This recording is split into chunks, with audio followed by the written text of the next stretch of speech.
Shabbat Daf Mem He Amud Bet. Nous commençons une ligne avant la fin du Amud précédent.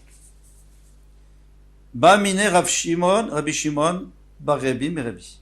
Rabbi Shimon, le fils de Rebi, a demandé à son père Patzilet Mara. Donc nous avons Rachid nous explique, nous avons des figues qui ne mûrissent jamais sur l'arbre. Et donc il faut les cueillir, les mettre dans un panier en loulav, fait en genre d'osier, et ils vont mûrir tout doucement, on pourra les manger. Non, le problème c'est qu'à l'entrée de Shabbat, pour l'instant, il n'était pas du tout prévu pour être mangé pendant Shabbat, et pendant Shabbat, il voudrait en manger. Alors quel est le din? Rabbi Shimon Maou, quel serait le din? Amarlen Muksel Rabbi Shimon est là, Grogrod Vetsimokim. Il lui dit, mais Rabbi Shimon, lui, il a interdit seulement Grogrod Vetsimokim. C'est quoi Grogrod? C'est des figues qu'il a mis sur le toit à sécher, Tsimokim, des raisins qu'il a mis sur le toit à sécher. Maintenant, le problème, c'est que ces deux choses-là, lorsqu'on les met de côté, ils pourrissent d'abord, et puis après, ils dessèchent et ils deviennent bons. Par contre, ces figues, au contraire, plus ça avance, meilleures elles deviennent. Donc, elles devraient pas être, on ne devrait pas considérer que c'est assourd de les manger pendant Shabbat. Pourquoi? Parce que si tu me demandais à l'entrée de Shabbat, qu'est-ce qui va se passer si les figues sont mangeables? Est-ce que tu vas les manger? Oui, bien sûr.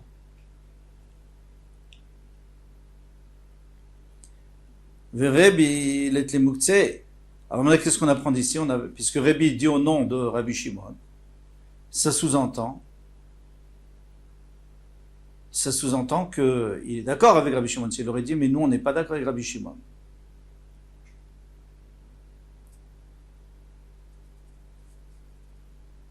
Pourtant, on a enseigné dans une Mishnah, maintenant,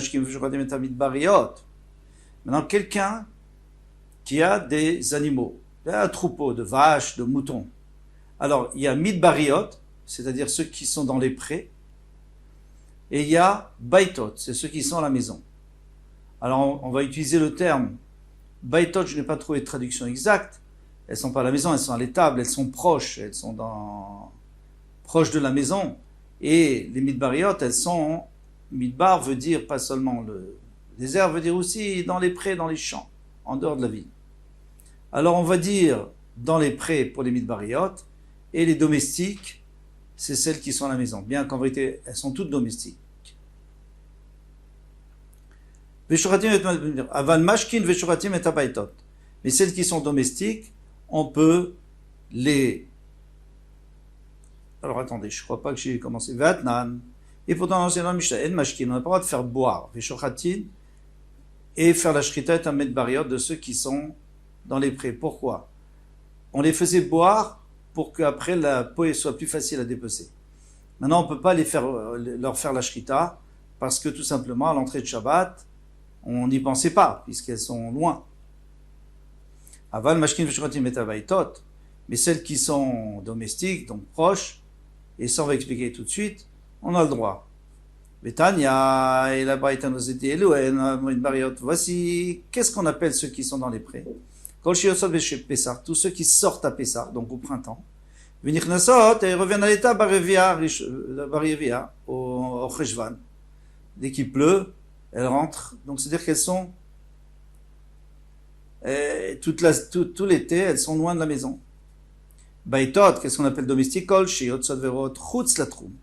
Celles qui sortent pendant la journée, pour paître en dehors du troum, c'est-à-dire à près de 2000 amot, 2000 coudées de la ville, ou baot velanot betoch troum. Mais la nuit, elles viennent dans le troum. Donc elles sont à disposition. Et c'est pour ça qu'on a le droit de leur faire la shrita.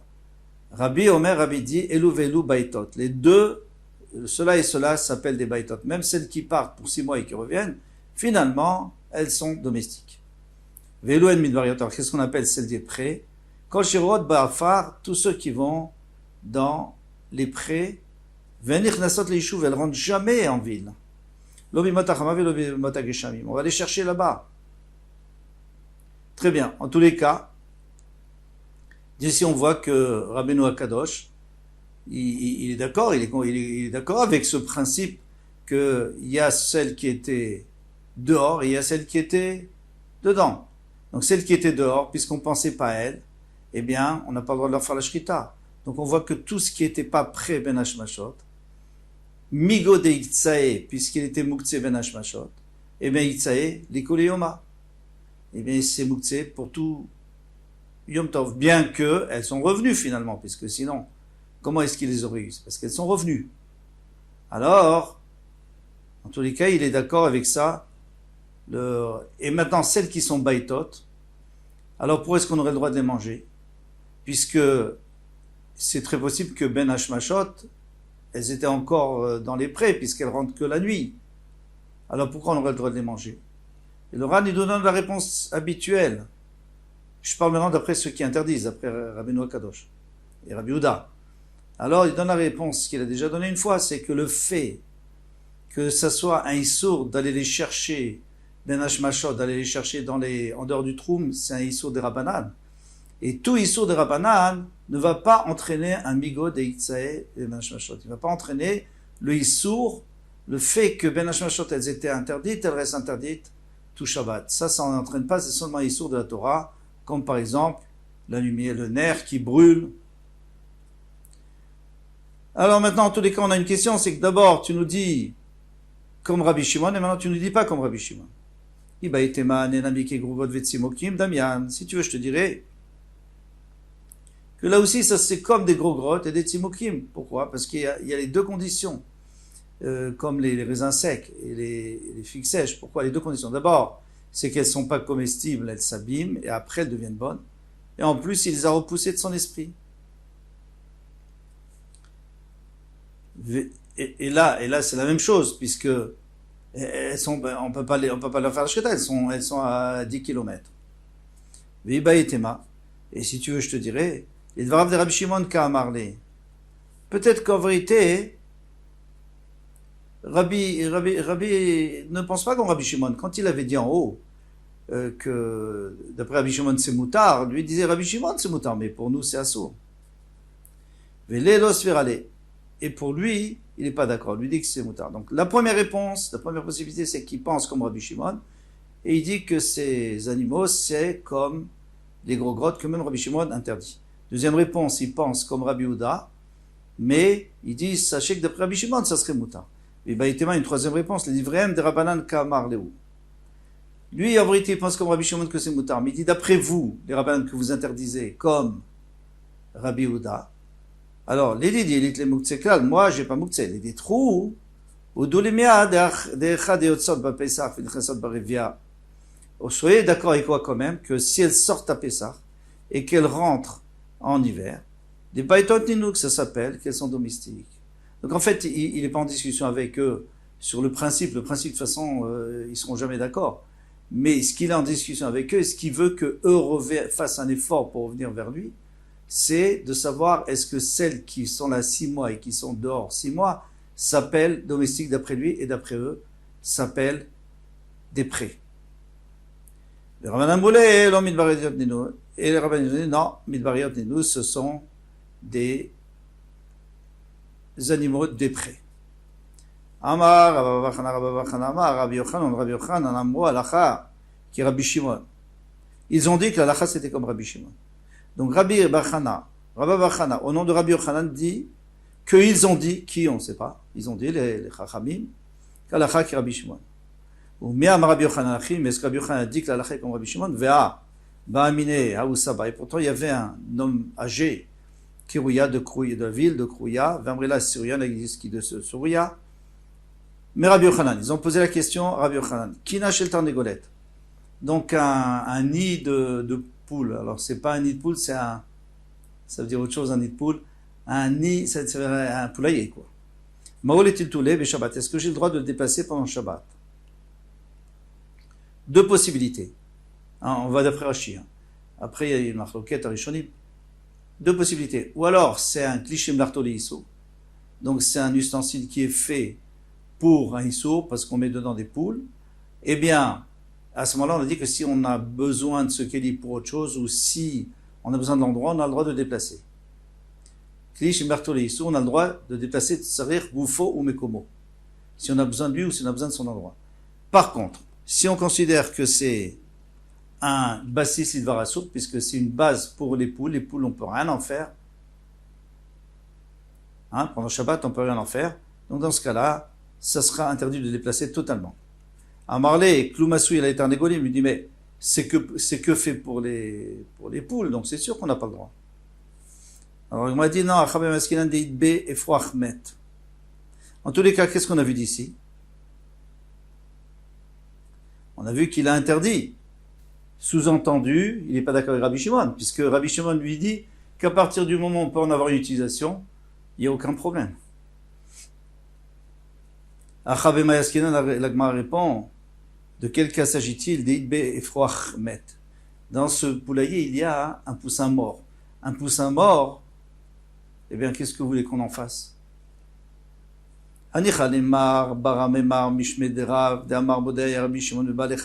bien d'après Mar Baramemar au nom de Rav qui dit que Rabbi Shimon est d'accord, chez Asurim, que Balachai qui est mort, il est assour, on va le déplacer. Pourquoi? Parce qu'on ne peut pas le donner au chien. Il est assour de le donner au chien, donc puisqu'il est assour de le donner au chien, il n'a aucune utilité, on ne peut pas le déplacer.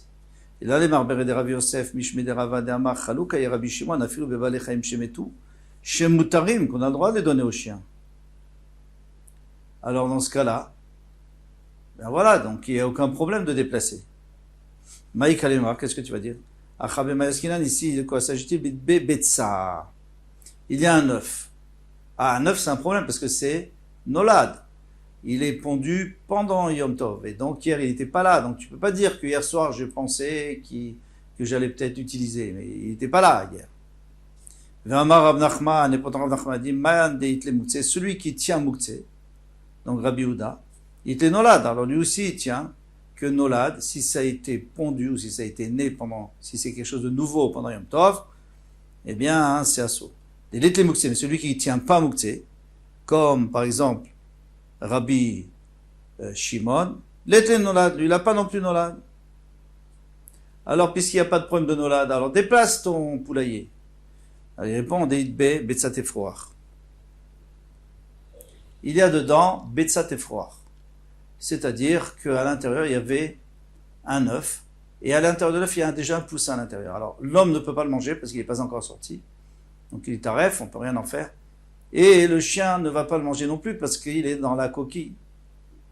Alors là-dessus, on a un problème, c'est que peut-être qu'on n'a qu'à lui casser la coquille et lui donner au chien. Ça, c'est un problème. Je n'ai pas trouvé de réponse.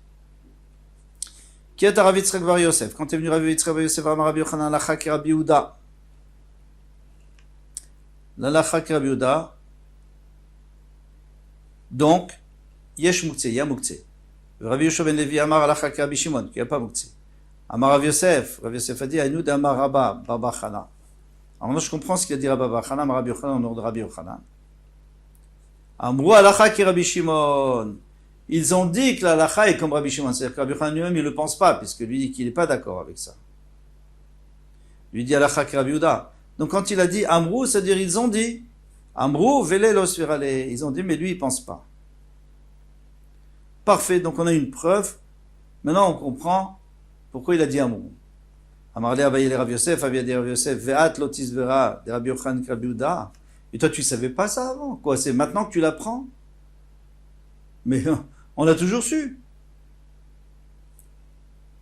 Ha, Rabba, Ravasi, pourtant Rabba et Ravasi, Iklou, les Berav, Rabbi Abba, de Min Chaifa. Alors, Rabba et Ravasi, ils étaient invités dans la maison de Rabbi Abba de Min Chaifa. Venafal menarta al glima de Ravasi. Et il est tombé un chandelier sur l'habit de Ravasi. Donc, l'invité. Mais l'autre, il était là. Il n'a pas déplacé. Il aurait pu déplacer, si c'était pas Mouktsé, parce qu'elle est déjà éteinte. On avait dit que d'après Rabbi Shimon, on a le droit de déplacer une fois qu'il est éteint. Et lui, il dit pas Migo de Itzai, puisqu'il était déjà Mouktsé hier, donc il est encore Mouktsé maintenant. Là, il n'a pas voulu, il a juste tiré l'habit. Ça, on a le droit de faire. On a le droit parce que quand on, c'est comme par exemple, s'il y a de l'argent sur de l'habit, on peut tirer l'habit et faire tomber l'argent. Maïtama, quelle est la raison? La Vishum de Ravasi, Talmid de Rabbi Yochanan, n'est-ce pas? On sait très bien que Ravasi, c'était le Talmid de Rabbi Yochanan. Rabbi Yochanan qui Rabbi Yehuda Svirale. Rabbi Yochanan il pense comme Rabbi Yehuda. Il est mouktsé, qu'il a mouktsé. Donc tu vois bien que Rabbi Yochanan, puisque Ravasi, il pense comme Rabbi Yochanan, Rabbi Yochanan pense comme Rabbi Yehuda, qui a mouktsé. Alors pourquoi tu me dis qu'il fallait que tu amènes une preuve de là-bas? Amarlé, il lui a dit, Menarta Ka'amrat, Menarta Sha'ane. Si tu parles d'une menorah, c'est-à-dire d'un chandelier, c'est différent. Pourquoi? D'Amaravacha Bachanin, Amaravacha Bachanin a dit, Amaravasi, Hora Resh Lakish Betzidan. Il a enseigné Resh Lakish, la halacha à Tzidan. Menorah Nitelet Beyado, Achat. Une menorah qui se prend dans une seule main. C'est-à-dire, elle n'est pas très lourde. Mutar Litatela Bishte Yada, mais Mutar Litatela, on a le droit de déplacer pendant Shabbat. Pourquoi? Parce que, comme Rabbi Shimon, Bishte Yadav, Asul Litatela. Mais si elle est très lourde et qu'on est obligé de prendre avec deux mains, on n'a pas le droit de déplacer. Rabbi Yochanan Amar, Rabbi Yochanan a dit, Anu en lanu la bener ki Rabbi Shimon, aval menorah. Nous, dans le nerf, on pose comme Rabbi Shimon. Aval menorah, mais la menorah, benitla beyado, achat, benitla beshte yadav, soit qu'on la prend avec une main ou deux mains, assour, c'est assour. C'est assour l'étaltela de la déplacer. Alors, qu'est-ce que lui il disait, Rabbi Yochanan? Lui il a dit que nous, pour le nerf, ici on ne parle pas du nerf qui a été allumé vendredi soir, parce que Rabbi Yochanan pense comme Rabbi Yehuda, on parle du nerf qui a été allumé la semaine dernière, par exemple, mais il est gras. C'était un bougeoir en terre cuite, il est gras. Donc Rabbi Yehuda, lui, il avait dit que c'était assaut parce que c'est repoussant. Et Rabbi Shimon, lui, l'avait permis. Alors nous, on est d'accord avec lui pour ça. Mais pour le reste, on n'est pas d'accord.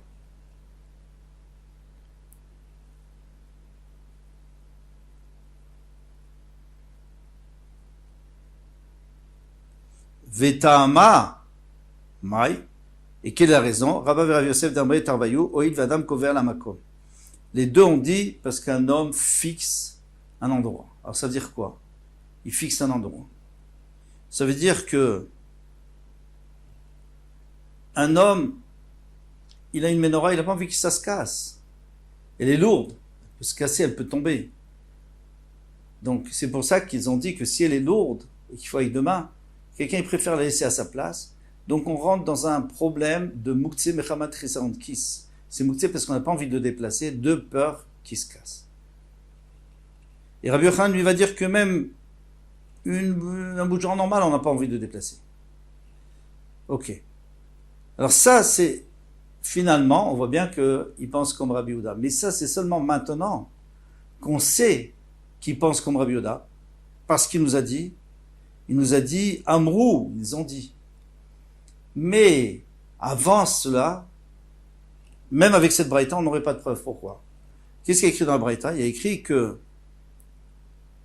Anu en lanu ela bener ki Rabbi Shimon, nous on pense que comme Rabbi Shimon. Aval menorah, mais une menorah, on n'a pas le droit. Peut-être que Rabbi Shimon, il pense aussi que menorah, on n'a pas le droit. Rabbi Shimon, peut-être qu'il a permis que le nerf, mais il n'a pas permis la menorah. Donc, il est tout à fait possible que Rabbi Yochanan pense comme Rabbi Shimon dans tout. Et maintenant qu'il a dit Amrou et qu'on ne pense pas comme Rabbi Shimon, alors là, j'ai compris que il ne pense pas du tout comme Rabbi Shimon. Et avec ça, à bientôt, Bezrat Hashem.